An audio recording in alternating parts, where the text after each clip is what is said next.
Hello everyone friends, अभी कुछ दिन पहले डॉक्टर अनिल ने पॉलीकोरिक कोरिलेशन के ऊपर एक ग्रुप पे पेपर शेयर किया था और ये पेपर कुछ बहुत ही फैंटास्टिक चीज़ें रेज करता है। पेपर रिटन है वेटकिंस का जर्नल ऑफ ब्लैक साइकोलॉजी 2018 का पेपर है। Exploratory factor analysis a guide to best practice. Paper Sage publication की साइट के ऊपर अवेलेबल है, आप इसे डाउनलोड कर सकते हैं। और ईएफए जो यूज़ करते हैं उनके लिए स्ट्रांगली रिकमेंडेड पेपर है। पूरा डिस्कस किया है इन डिटेल में कि ईएफए है क्या, कैसे यूज़ करते हैं, कितने डिसीजंस हैं। इन बिटवीन इन्होंने एक दो पॉइंट और मेंशन की है जो साइकोलॉजी के डोमेन में लोग यूज़ करते हैं। तो क्विकली अगर हम इसके थ्रू ग्लांस करें पेपर पे, इन्होंने बताए हैं कौन कौन से सॉफ्टवेयर हैं। आर के भी हैं कुछ पैकेज, साइकी पैकेज है आर के अंदर। वेरिएबल्स कैसे लें, कितनी स्टेटमेंट होनी चाहिए, प्लस कैसे पार्टिसिपेंट होने चाहिए, वेरिएबिलिटी के बारे में, लीनियरिटी के बारे में। अब यहाँ एक दो बातें इन्होंने बताई हैं। जब नॉर्मेलिटी को हम यूज़ करते हैं तो नॉर्मेलिटी के वायोलेशन से जो पियर्सन कोरिलेशन कोफिशिएंट है उस पर फ़र्क पड़ता है। तो पहले तो आपको ये क्लियर होना चाहिए कि ईएफए की कंप्यूटेशंस होती कैसे हैं। मैंने अपने कुछ वीडियोस मैनुअल कैलकुलेशन पे बताए हैं, जिसमें सबसे पहले हम कोरिलेशन का मैट्रिक्स निकालते हैं। जितने भी आपके स्केल क्वेश्चन हैं, स्टेटमेंट्स हैं, सारी उन सब का सबके साथ कोरिलेशन निकालिए। That is the starting point. और वो कोरिलेशन कार्ल पियर्सन कोरिलेशन है। अब इनका ये कहना है ऑथर का कि अगर नॉर्मेलिटी का वायलेशन हो तो उससे कोरिलेशन पे इफेक्ट पड़ता है। पर्टिकुलरली कुछ स्टडीज हैं कि अगर स्क्यूनेस की वैल्यू 2 से ज़्यादा हो, कटऑफ के 7 से ज़्यादा, तो ये सीरियस प्रॉब्लम है। वहाँ आपको देखना चाहिए इसमें।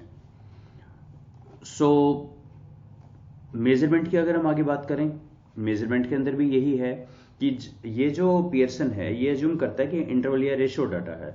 अब फिर वही एक क्वेश्चन आ जाता है कि जो लिकर्ट स्केल है वो ऑर्डिनल है या इंटरवल है। इस पे बहुत सारे अलग अलग ओपिनियन हैं लोगों के, और ज़्यादातर लोग इसको ऑर्डिनल ही मानते हैं। तो अगर ये ऑर्डिनल है तो आप कार्ल पियर्सन लगा कैसे रहे हैं? ये क्वेरी आई थिंक बहुत सारे लोगों ने बहुत बार पूछा है। खैर, इन ऑथर का ये कहना है कि बिल्कुल सही बात है, इसीलिए हमें नॉर्मल कोरिलेशन की जगह पॉलीकोरिक कोरिलेशन यूज करना चाहिए, जिसके अंदर बेसिक अजम्पशन ही ये है कि हम ऑर्डिनल डाटा को मेजर करते हैं और एस्टिमेशन हम बनाते हैं इंटरवल डाटा या रेशियो डाटा के लिए, मीट्रिक डाटा के लिए। वहाँ पॉलीकोरिक है। और इन्होंने कहा polychoric are more likely to cover the true factor model than this.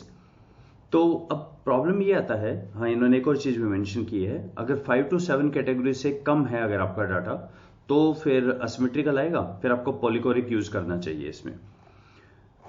अब क्वेश्चन ये आता है कि मोस्ट ऑफ द सॉफ्टवेयर, जैसे एसपीएसएस में हम जाके फैक्टर एनालिसिस अगर हम रन करें तो इसमें तो कहीं ऑप्शन ही नहीं आ रहा। ये तो कह रहा है अपनी सारी स्टेटमेंट बताइए। मैंने डेमो फाइल खोली है, 4 इसमें मेरे पास हैं, quality, loyalty, satisfaction, behaviour, intention.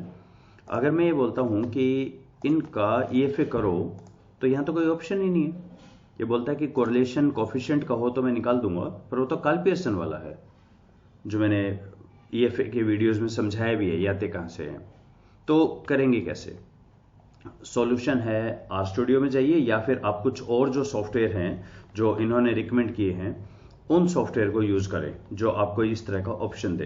तो सॉफ्टवेयर देख लें कौन कौन से सॉफ्टवेयर इन्होंने कहे हैं कि एसपीएसएस वगैरह में तो है नहीं, और ये वाले सॉफ्टवेयर हैं, या फिर फ्री ईएफए प्रोग्राम और विंडिंग, सी ईएफए है, एक्सप्लोरर है और फैक्टर है। ये 3 है। फैक्टर आई थिंक का फ्री ऑफ कॉस्ट है, फ्री ईएफए प्रोग्राम है, आप इस पे रन कर सकते हैं। नहीं तो आर स्टूडियो पे कोई दिक्कत ही नहीं है। आइए एक बार आर स्टूडियो पे चलते हैं। रिक्वायर साइकी, इसके बाद ये साइकी मेरा पैकेज है जिसको मैं यूज़ करने वाला हूँ। पॉलीकोरिक, मैंने अभी पॉलीकोरिक, टेट्राकोरिक और इन सब का अलग से वीडियो भी बनाए हैं। तो इसमें हम जाने वाले हैं यहाँ पे, नॉट दिस, पी से, ओके ये जा नहीं रहा है, तो पी से पॉलीकोर एक है यहाँ पे, पॉलीकोरिक। एक बार देख लें उसको कहाँ पर है, पी, पॉली, POLY, पॉलीकोरिक। तो ये टेट्राकोरिक, पॉलीकोरिक, बाइसीरियल, पॉलीसीरियल सब तरह के ये आउटपुट निकाल देता है from various type of input. Great. आइए इस पे काम करते हैं। सबसे पहले मैंने डेमो फाइल को अटैच कर लिया है। ये डेमो फाइल है, ये मैंने यहाँ की हुई है, वही फाइल है। इसमें 4 मेरे पास हैं, quality, loyalty, satisfaction, behavioural intention, कुछ डेमोग्राफिक वेरिएबल हैं। तो अटैच कर लेते हैं पहले। अब मुझे इसमें से एक्सट्रैक्ट करना है सिर्फ वो चीज़ें जो 5 पॉइंट स्केल पे हैं, यानी ये मैथ, इंग्लिश, हिंदी यहाँ तक नहीं करना। तो एक तो है मैं काउंट कर लूँ ये कहाँ से शुरू हो रहा है, या दूसरा नेम्स एक होता है यहाँ फंक्शन, ये बताता है कौन कॉलम के नाम क्या है। तो देखिए 10 से मेरा क्वालिटी 1 शुरू हो रहा है और 28, 29, 30, 10 to 30 का डाटा है। तो अभी मैं क्या करता हूँ, ये Z को एक्सट्रैक्ट कर लिया। तो Z का मतलब है, अगर मैं यहाँ पे इसकी समरी निकालूँ Z की, समरी ऑफ Z, तो अब देखिए ये सब की इसने क्वालिटी 1 से और बिहेवियरल इंटेंशन 6 तक सबकी समरी निकाल दी है। यानी कैपिटल ब्रैकेट यूज की जाती है R में जब हमें डाटा एक्सट्रैक्ट करना हो। इसमें 2 चीज, ये मैट्रिक्स फॉर्म है। पहला होता है कितनी रो, मैंने ब्लैंक छोड़ा है मतलब सारी रो, और कॉलम नंबर 10 to 30 को एक्सट्रैक्ट करें। अभी मैं टू बिगिन विद सिर्फ 2 को एक्सट्रैक्ट कर लेता हूं, उसको Z1 में 10 और 11 को। इनका क्रॉस टेबुलेशन बना देता हूं। तो ये चीज आ गई है जो मैंने जब लोगों से पूछा 1 2 3 4 5 6 1 2 3 4 5 6, ये क्वालिटी 1 है, इससे कंफ्यूज ना होइएगा। ये 1 to 5 है, ये 1 to 5 है, और ये लोगों के रिस्पॉन्स है कि 2 स्टेटमेंट पे, क्वालिटी 1, क्वालिटी 2 पे। These are the number of the people, 100 होगा इनका टोटल। तो अगर मैं इसका कोरिलेशन निकालता हूं तो देखिए वो आ रहा है 0.697, जबकि पॉलीकोरिक इसका आता है 0.77। देख रहे हैं आप कि इसमें कार्ल पियर्सन कोरिलेशन थोड़ा सा लो रहेगा पॉलीकोरिक से। तो इसीलिए ऑथर्स रिकमेंड कर रहे हैं कि अगर आपका ऑर्डिनल टाइप का डाटा आप मान के चलते हैं तो पॉलीकोरिक से काम करें। ठीक है, मैंने ये इसलिए चेक किया ताकि मैं जब लंबे वाला काम करूं अपना यहाँ पे 10 to 30, इसका पॉलीकोरिक निकाल दें। तो ये कंप्यूटेशन करेगा क्विकली। और अब मैं एक बार ये चेक करूंगा कभी इतने सारी टेबल निकालने से वैल्यू गलत तो नहीं आ रही, वही आ रही है ना। तो ये सबका हर एक का हर एक से आ गया है कोरिलेशन। यहाँ पे वैल्यू चेक करें 0.77 है क्वालिटी 1 और 2 की, यानी जब मैंने पूरी फाइल दे दी तब भी इतना आ रहा है, और जब मैंने एक दी थी तब भी 0.77 ही आ रहा है। Okay, that's a good enough. इसमें 2 चीजें आती हैं, एक ये आर नहीं है, ये लिखा है विद द टाउ ऑफ, ये टाउ वैल्यू है, और ऊपर कोरिलेशन है, कोरिलेशन -1 से 1 के बीच होता है। तो मुझे इसमें से आर में से सिर्फ कोरिलेशन निकालना है, इसको रो बोलते हैं, यहाँ पे रो को निकालना है। तो मैं आर, आपको ये याद होगा आर के अंदर जब भी डॉलर लगाएंगे तो ये बता देगा मेरे पास क्या क्या चीजें हैं। तो हमें सिर्फ रो चाहिए, और मैंने इसमें से रो को आरपी के अंदर निकाल दिया है।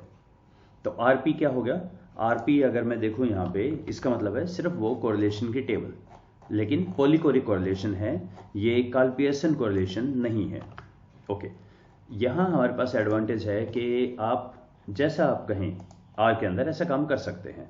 अब मैं सारी कैलकुलेशन आरपी के बेस पे करूंगा, आर के बेस पे नहीं करूंगा जो कार्ल पियर्सन का होता है। मैं यहाँ पे पी का मतलब है यहाँ पे पॉलीकोरिक। चलिए केएमओ चेक करें इसका। केएमओ 0.81 है, और हर एक का आई थिंक बेटर है, 0.7 से ज़्यादा होना चाहिए, सारे ज़्यादा हैं। कोर टेस्ट नल हाइपोथेसिस है, किसी का किसी से कोई कोरिलेशन नहीं है, नल हाइपोथेसिस रिजेक्टेड, बहुत हाई कोरिलेशन है, करेक्ट। आइगन वैल्यू, आइगन ये सारे साइकी पैकेज के अंदर हैं, और इसकी वैल्यू दिखाइए कितने ऐसे हैं। देखिए कितनी टोटल स्टेटमेंट कितनी है, 21। तो 21 में तो 21 फैक्टर बनाएगा शुरू में, जितने स्टेटमेंट उतने फैक्टर। कितने फैक्टर ऐसे हैं जिनकी आइगन वैल्यू 1 से ज्यादा है, तो मुझे यहाँ दिख रहा है 1 2 3 4, 4 दिख रहे हैं जिसकी 1 से ज्यादा है। ओके, तो यूज करते हैं पीसीए आरपी के साथ 4 फैक्टर वेरीमैक्स रोटेशन, और इसका आउटपुट प्रिंट कर दे। तो ये आउटपुट आ गया है RC1 RC2, थोड़ी सी क्रॉस लोडिंग है 3-4 जगह पे, 5-6 जगह पे के। देखिए 0.4 से ऊपर थोड़ा सा आपको सोचना होता है, इसको रिमूव तो हम सिर्फ ये कर सकते हैं। आपको रिमेंबर SPSS में इसको हम बोलते थे शॉर्ट केस एंड स्प्रेस केस। तो अगर आप यहाँ स्प्रेस कर देंगे तो ये 0.45 से नीचे दिखाएगा नहीं आपको। अब ये क्लियर दिख रहा है, पर ऐसा है नहीं, वैल्यूज हैं यहाँ पे जो कि अगर CFA में जाएंगे वहाँ इश्यूज दे सकता है। ये EFA में तो कोई दिक्कत नहीं है। ये लोडिंग वगैरह आ गई। अगर आपको वो चेक करने हैं अल्फा वगैरह, तो 10 to 15 को मैंने एक्सट्रैक्ट किया क्वालिटी नेम से, उसका अल्फा निकाल दिया। अगर स्कोर चाहिए तो ये जो सारा एक्स में निकाला था फैक्टर स्कोर को मैं यूज करता हूँ। जेड मेरा जो डाटा है एक्सट्रैक्टेड और एक्स जो आउटपुट है, तो इससे मेरे एक्सट्रैक्ट हो गए और ये सारे मेरे, अगर आप ऑल को रन करें, ये मेरे तीनों फैक्टर आ गए हैं। और 4 थे वहाँ फैक्टर, तो चौथा रह गया है यहाँ पे। तो मैं काम करता हूँ दिस कॉपी पेस्ट 4 और यहाँ पर 4 एक्सट्रैक्ट, और ऑल के अंदर F4 भी आएगा, F4 राइट। तो अब अगर आप कभी भी ये देखेंगे तो आपके पास चारों की स्टेटमेंट भी आ गई। ये थोड़ा सा बेहतर मिलेगा आपको as compare to that of Karl Pearson correlation.